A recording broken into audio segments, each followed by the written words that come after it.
Tots, absolutament, perquè si no... Aquí hi cabem tots? Oh, i tant, és que hem de ser capaços de que tots els catalans, els que viuen i treballen a Catalunya, els que han vingut a crear un futur per ells mateixos en aquestes terres, i els catalans de generacions ancestrals participin de la idea de la independència. Homes, dones, vells, joves, treballadors, empresaris, d'aquí, els que han vingut a treballar, a viure i a treballar aquí, hem de participar d'aquesta idea, perquè és la que ens farà sortir de la crisi i viure millor. I no és contra ningú. No és contra ningú. Els lligams que Catalunya té amb Espanya, afectius, emocionals, històrics, això es manté.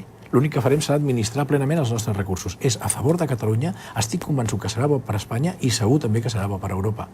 En aquest sentit, ni tornaran temps pretèrits. Lamentablement, el ministre Celestino, jo crec que aquí no ha estat molt encertat, perquè parlar de tot això, això es fa amb democràcia, democràcia i democràcia, per la via pacífica, per suposat, i a més amb una màxima responsabilitat. No es poden voler treure rèdits de la violència i aquí jo crec que ell hauria de rectificar. L'atur continua pujant i hi ha molta gent que està molt preocupada, una part de la població molt preocupada, però hi ha una gent que com mínim hauria d'estar una miqueta més tranquil·leta, que són els pensionistes. I aquests estan més que preocupats perquè cada dia, que si no hi arribarem, que hem de canviar el model de pensions, i aquesta gent no hi saben, aquest mes hi cobraran el mes que ve. Si això passés, si Catalunya tingués un estat propi, aquesta gent podria tenir més tranquil·litat? Miri, segur, perquè això representaria, ho tenim estudiat, com a mínim 2.500 euros més a l'any per pensionista. Penseu que de tot el que paguem de quota a la Seguretat Social que es destina a la pensió per jubilació, resulta que els catalans paguem 3.000 milions d'euros més del que necessitem pels pensionistes catalans. Encara hi hauria un fons de reserva per garantir les pensions, perquè avui per avui, penseu que la pensió és contributiva. És a dir, avui per avui el sistema està quebrant. I de l'única manera que podem garantir les pensions és administrant plenament els nostres recursos i gaudint d'aquests imports importants, com els 22.000 milions d'euros que li dic, per destinar-los, sobretot, a que els nostres pensionistes tinguin unes pensions més dignes. Amb una Catalunya que sigui un estat en el si de la Unió Europea, els càlculs que fem serien com a mínim 2.500 euros més. Ja paguem en escreix el que necessitarien els nostres pensionistes. O sigui, això és una mica també una història que ens han explicat que sembla que allà a la Moncloa hi hagi unes saques plenes de diners pels pensionistes. No, això cada any es renova. I en aquest sentit, els nostres treballadors, els nostres empresaris, amb les quotes que paguen a la Seguretat Social, hi hauria més que de sobres perquè els nostres pensionistes poguessin cobrar més diners. Bueno, i vostè diu que el que pretén és fer que Catalunya sigui un dels estats millor situats d'Europa. El millor del món. O del món. El repte ha de ser gran, senyor Molinero, ha de ser gran. I tenim unes dimensions i un país i una gent, i em refereixo sempre a tots, una gent que amb il·lusió podem tenir el repte de fer l'estat millor del món, l'estat més democràtic, més modern i més eficient del món. I amb qui compta? Amb tothom. Amb tothom que vulgui viure, treballar, amb tothom que tingui il·lusió, a tothom que tingui que se senti amb la força de la veritat per construir un país, amb tots els gremis, amb els treballadors de la construcció, amb els treballadors de l'hostaleria, amb els de les fleques, amb els fusters, amb tots. Hem de construir de nou un país i això representarà, insisteixo, a part de la corrent d'il·lusió, representarà... No, però a vostè li veig com una moto, però necessita també un equip, perquè vostè sap que parlant d'equips, si no hi ha un bon equip i fins i tot un bon estrenador, pues la cosa no funciona i necessita a vegades però ha d'haver il·lusió més que il·lusions. Sí, però... Il·lusió col·lectiva i gent capaç, és evident, però la veritat és que nosaltres tenim gent molt capaç al país per endegar projectes importants. La clau, al meu entendre, serà invertir en infraestructures i invertir en polítiques educatives. Crec que això és fonamental, perquè quan parles amb els grans economistes et diuen que els secrets del creixement econòmic d'un país és quan inverteixes aquí. I per suposat després ja a un altre nivell està la sanitat i la política fiscal. L'educació i infraestructures, total res. Això que es diu en un segon, però Déu-n'hi-do. I escolta una cosa, perquè a més la gent està decebuda, la política està degenerada, com mínim, i la gent això hi pensa, no sé si vostè ho veu així també, i el primer que hem de fer és aconseguir que la gent hi vagi a votar.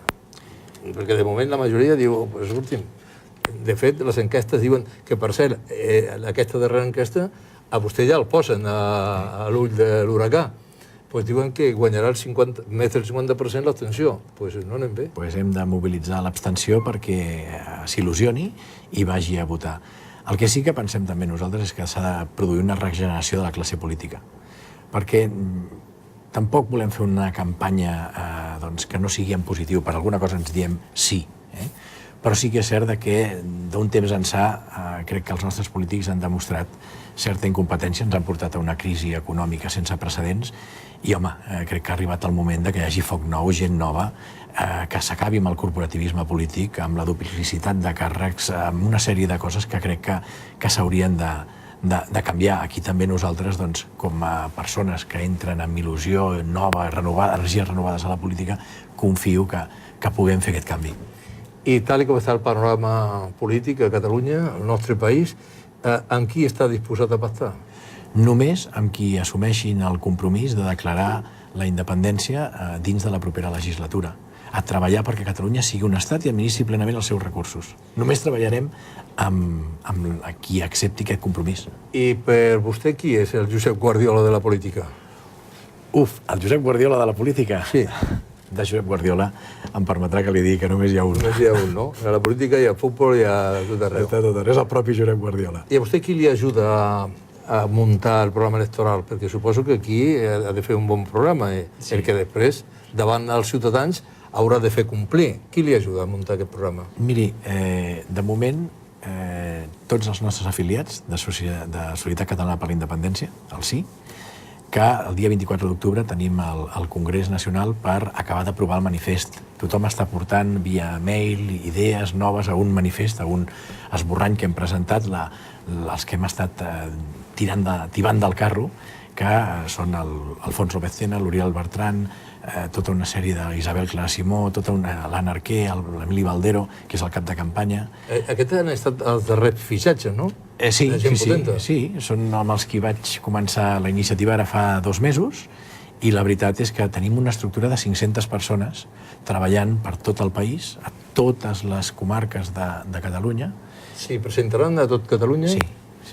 He llegit que la gent que vulgui anar a la llista hi pot anar, però ha de pagar 20 euros, no sé què. Per què necessiteu aquests 20 euros? Per financiar-nos, perquè això no va sol, això s'ha de posar gasolina. El que sí que això és una quantitat que et dona el dret a ser militant del partit i aleshores pots votar i pots elegir els candidats. Això ho vam fer el 4 d'octubre, on van votar més de 3.000 persones a les llistes que presentem a les eleccions. Jo vaig tenir la sort de ser elegit cap de llista per Barcelona. I suposo que deuen necessitar més de 24 hores cada dia i van contra el rellotge des del matí fins a la nit. Avui a les 9:30 tenim una entrevista amb polítiques, amb la secció de política d'una ràdio del país. A les 12 hem estat a la Boqueria repartint bitllets. Suposo que allà ha estat un m'han dit, no? Però quants milions heu de repartir? Quants milions d'euros? 60 milions. O sigui, els diners que era un paler sencer de bitllet de 500 heu repartit allà. Sí, la veritat és que ja ha estat esplèndid i la gent de la Boqueria és meravellosa. Ens han tingut molt bé i, per altra banda, després he tingut el ple d'estar aquí amb vostè, gràcies per haver-me convidat en primer lloc. Me'n vaig després a Televisió d'Esplugues, després me'n vaig a Viladecans, tinc una reunió... A Viladecans té un acte també, no? Sí, avui a les 8. Cada dia tenim actes. La gent... Estem omplint teatres, que això... Però no està rebut millor? No de que l'han rebut de manera més... Miri, no em faci dir un lloc, però perquè hem estat a Manresa, a Reus, a Mollerussa, a Vic, a Santa Coloma de Farners, a Olot, al Vendrell, a Sabadell, que va ser magnífic.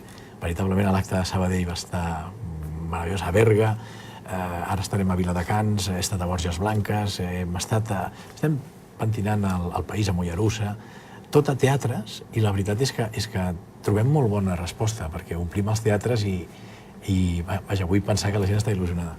I vostè ara està tocant aquella popularitat que durant anys segurament que ha tingut que vostè fins i tot no s'adonava. Sí, jo sempre he estat una persona molt propera a la gent, ja li dic, jo confio... Però la Porta traspassava no la popularitat, més enllà. Això era el Barça, que el Barça és molt potent, Bueno. i quan amb el Barça que hem fet... La feina feta ja està, vull dir, es pot presentar i aquí està. Sí, però a mi a vegades, això m'ho han criticat, però el que estic fent és la notorietat que he agafat al Barça, posar-la a disposició del país. Jo podia haver-me anat al meu despatx d'advocats, treballar i no assumir aquests reptes. Tenia la necessitat de fer-ho perquè m'estimo Catalunya, m'estimo els catalans i, a més, m'estimo les